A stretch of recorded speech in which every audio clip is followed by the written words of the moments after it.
Hello, everyone, and good day. Thanks for joining us for the third in our series of Ethiopia deep dives. Today, we're going to focus on what many consider to be the jewel in the crown of Ethiopia, and that is the UNESCO World Heritage Site of Lalibela.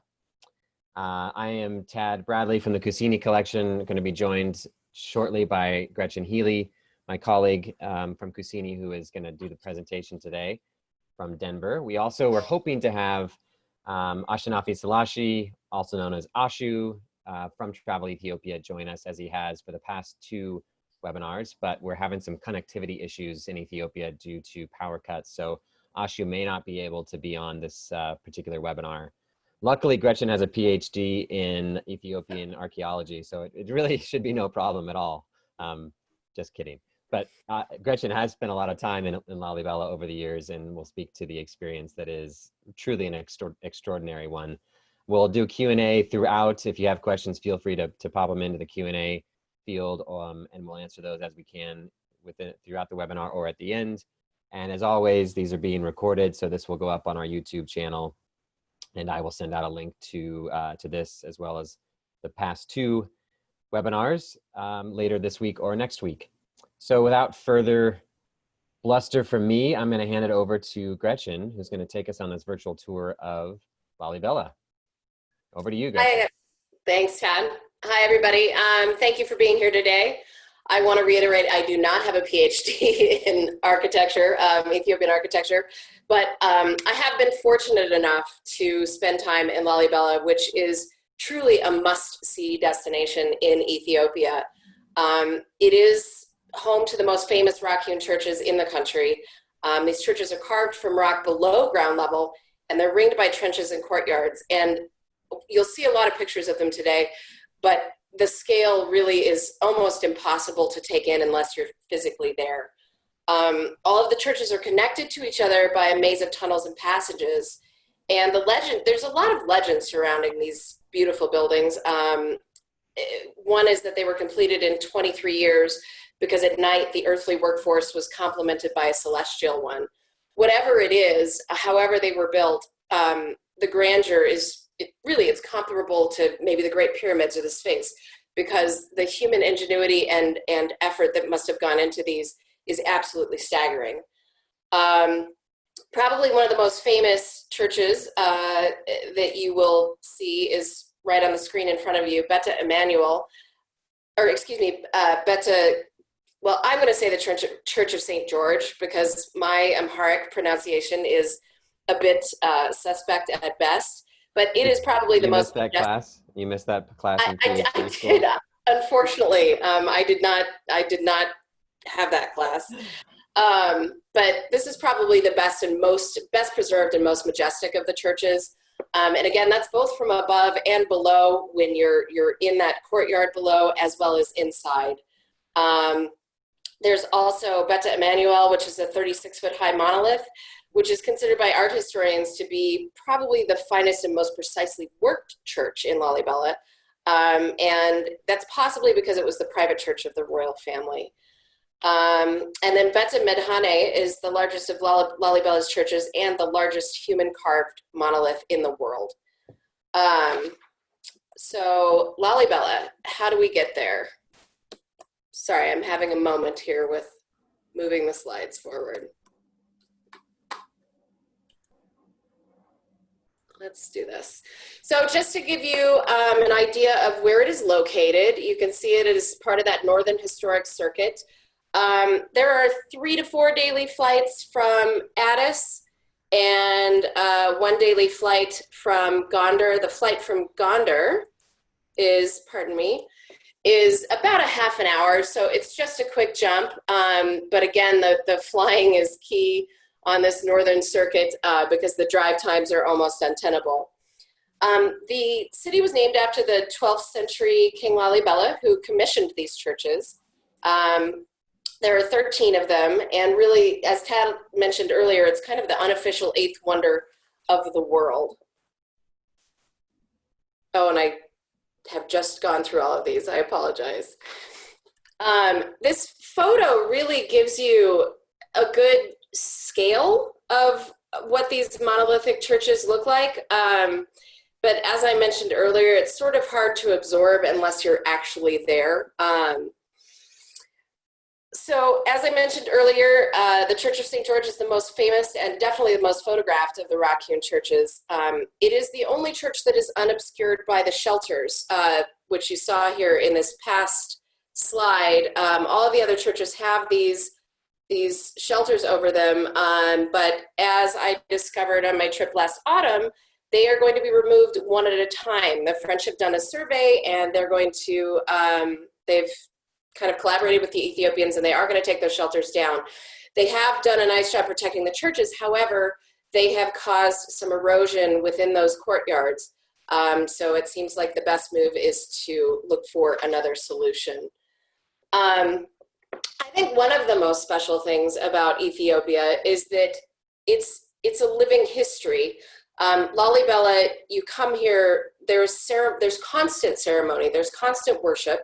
And you see people practicing their devotion to their faith every single day. This isn't a show. This isn't something for tourists. This is daily life. And to be able to go and be allowed to enter these holy spaces, really, these sacred spaces, and to witness the devotion of the Ethiopian people is really very special. And you know, it's kind of the ancient and the modern mixed together. It's hard to see this upper left photo. The gentleman in the upper left photo is actually on his mobile phone right now. So we have the juxtaposition of the ancient and the modern, although his cell phone, if I recall, was a little bit ancient as well, as it was a flip phone. But again, this is the day-to-day life of the people of Lalibela. People do come here for pilgrimages for various holidays, including Christmas. This gentleman in the lower right, every time I have been to the particular church that he is the priest of, he has been there. He is a fixture. You see the same people practicing their faith. And this is over a span of 8 years. So it's a pretty magical destination. This is just a map of the church compounds. The tours of the churches are really split kind of into a morning and afternoon visit. So you do one area of churches, have lunch somewhere, you know, sit down for a few minutes. It's a lot of standing. It's a lot of in and out. You know, the trails and pathways between the churches are a bit of work here and there. So it really is best split into morning and afternoon. As I mentioned, this is a living site. There's ongoing religious gatherings. You see priests, you see nuns, you see everyday people from Lalibela worshiping. When you visit, it's really important for your folks, for your travelers, to wear sneakers or light hiking boots with a grip. The surfaces can be very slippery. If it's raining, they can be almost treacherous. I've been there on a rainy day and it was pretty challenging. You are not allowed to wear shoes inside the churches. So there is a shoe man or a shoe guard that will watch your traveler's shoes when they go into churches. It requires a small tip at the end of the day, but you have the same person with you throughout the day to keep an eye on those shoes that you've left outside the churches. I would even recommend for some people, if they're not as mobile or as confident on slippery surfaces, a walking stick can come in very handy. Another thing, since you are not allowed to wear shoes into the churches, it's really advisable to wear 2 pairs of socks, one that you can wear in and out of the churches and then discard at the end of the day. You know, your airline socks from your amenity kit, should you be so lucky as to get one these days, are perfect for this. So I tend to bring a couple of different sets of those when visiting the Northern Circuit. So at each area that we visit, I have one set of socks that I can then get rid of at the end. Plus those lime green Ethiopian Airlines socks are really stylish too. They are a real attention getter. Another attire consideration is no shorts, no tank tops for men or women, as well as women should cover their heads with a scarf. I'm afraid I don't look terribly stylish down there, but it does the trick. And frankly, Ethiopia has beautiful textiles available throughout the country for purchase. So bring one so you have one, but there's real opportunity to also buy something very local and very beautiful and handcrafted to wear into the churches to show your respect. Another really special part to me of a visit to Lalibela, is to visit the local market. This is not a market for tourists. This is the local market where people come from miles around to do their trading. It's incredibly vibrant, incredibly colorful. I've found the people when I visited to be very friendly and open to answering questions, things like that. The other thing that's pretty neat is because people come from surrounding areas, you get to see a lot of different variety in sort of costuming and things like that. And I don't know if we can get Ashu, Tad, but there's sort of a tribe or a group of people that wear outfits with buttons. And I mean, dozens of buttons sewn all over, and it's very unique and interesting. And it's fascinating, and it's a special sort of addition to your day and a real taste of local flavor, which you can't get very many places, I don't believe. Afraid we've lost Ashu is not able to log back on, Gretchen. Shoot. Okay. He would obviously be able to give more information than I can, but I highly recommend a trip to the market. As with anywhere you would be, you keep an eye on your belongings, but I've certainly never encountered any problem, frankly, anywhere in Ethiopia with any kind of even petty crime, but it's a special visit. Another thing I unfortunately have not yet had the chance to do is visit the monastery up at Ashton Mariam, which is up above Lalibela. And I should note, Lalibela is in this incredible, you can kind of see the views here, unique setting, high up in the mountains. It's a half-hour drive, more or less uphill from the airport to get there. So in addition to these rock-hewn churches, you have one of the most breathtaking and beautiful, landscapes in the entire country. Although Ethiopia never disappoints, it's actually pretty interesting no matter where you go. But Ashton Mariam, this mountain here is sort of what towers over the town of Lalibela. And this monastery isn't super common to visit. It was built in the 13th century, and it sits at more than 13,000 feet. So one needs to be keen to and willing to do a bit of a steep hike to see it. It's carved out of a cleft, kind of in the cliff face on the side of Abuna Yosef mountain. And as I mentioned, the setting is incredible, and the views on the way up, I am told, are absolutely breathtaking. So the hike to get up there is short, but the route is very steep, and Travel Ethiopia guides will make sure that they move at a pace that's comfortable for everyone in the group. This kind of excursion, if people are willing to do it, it's going to require, an extra night if they want to do both church groups. And then the day would look like the morning would be spent doing this and touring the monastery, and then coming back down possibly and doing a coffee ceremony, which really is an incredibly important part of Ethiopian culture. So what we would typically do is set up a coffee ceremony in a local home, and the lady of the house will hand roast the green beans, the green coffee beans over a fire, then hand grinds them and brews them into a steaming cup of pretty strong coffee. Coffee is as I said, a really important part of Ethiopian culture. The coffee plant originated in Ethiopia and is they are the top consumer and producer of coffee in the world. Their coffee exports, constitute about 10% of their GDP and 60% of their foreign income. I would highly recommend ensuring and Travel Ethiopia would just plan this anyway, but ensuring that your guests and your travelers have a chance to experience this in Ethiopia, because it's such an important part of daily culture and daily life. Venturing a little bit further outside, there are other monasteries and churches in the area that bear taking the time to see. Yemrana Christos is one of Ethiopia's best preserved late Aksumite churches. It's named for a 12th century Zagwe priest king. The walls were constructed with alternating layers of recessed timber beams and projecting plastered stone, and then the windows are covered by carved lattices. It's really in a beautiful location. It's surrounded by juniper trees, and it's located inside, as you can see, kind of a large natural cavern, and it's just on a ridge outside of Lalibela. It's actually predates the Lalibela churches by a century, which is pretty amazing. This is also a highlight for me. I've been here at least once, if not twice, every time I've been to Lalibela. This has been Abeba. This is a really weird looking restaurant perched out on the edge of a cliff. The views are some of the best I've ever seen anywhere, perhaps.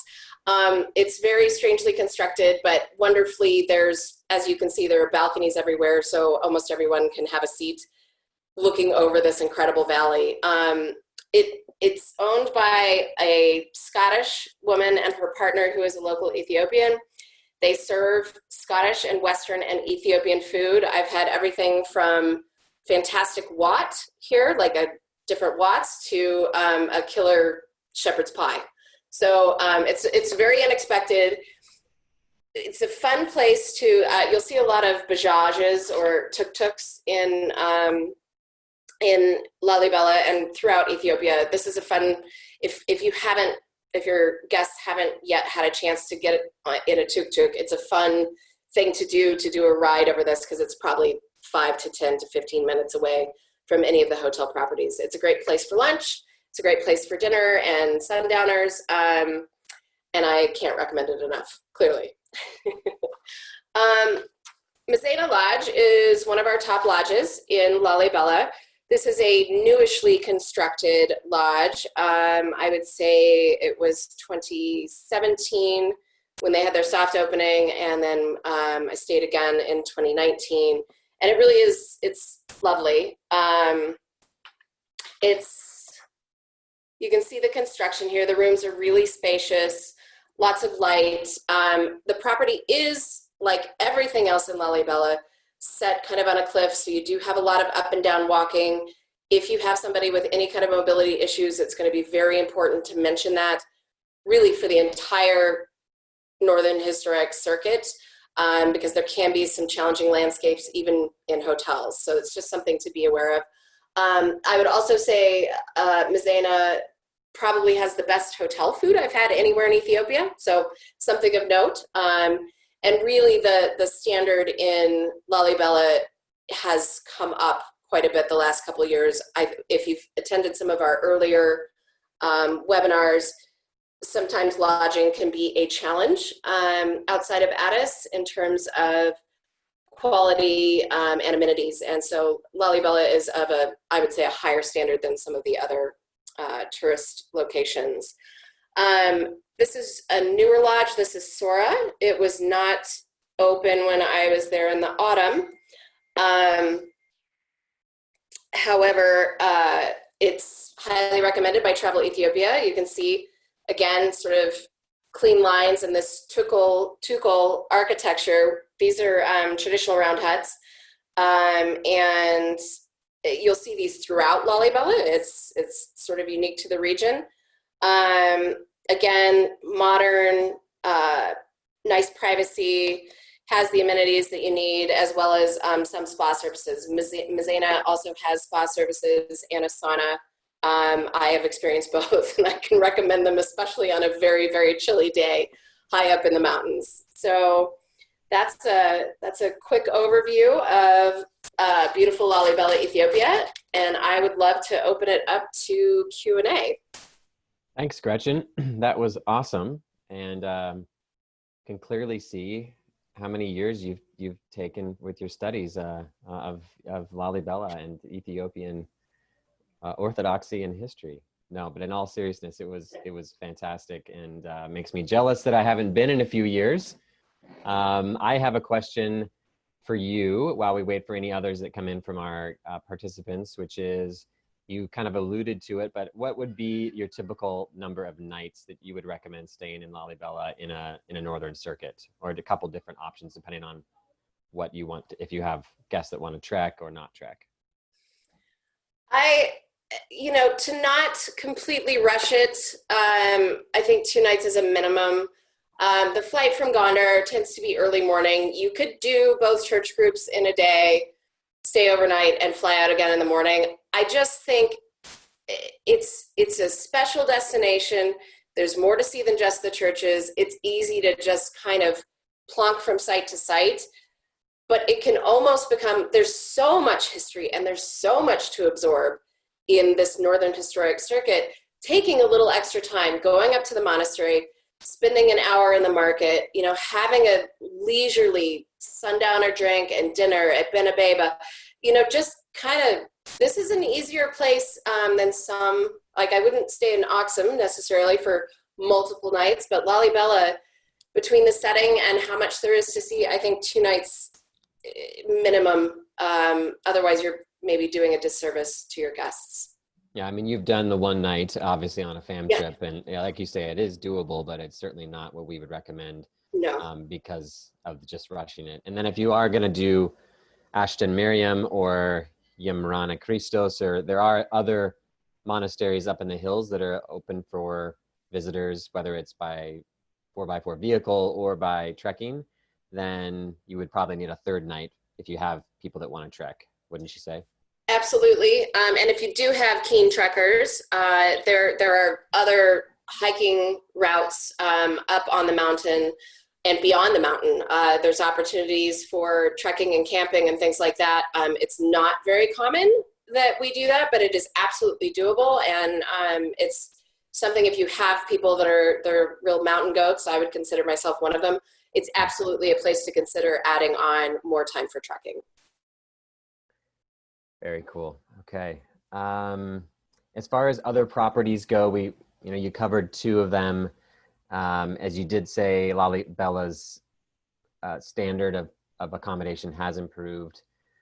Do you have any other accommodations that you've stayed in the past that you would recommend, or that Travel Ethiopia recommends? I mean, I know there's probably maybe a half dozen in Lalibela, but any others that are top of mind for you beyond Messina and Sora? So Mountain View, the Mountain View Hotel is not far from Benabeba. It has almost the same sort of breathtaking view.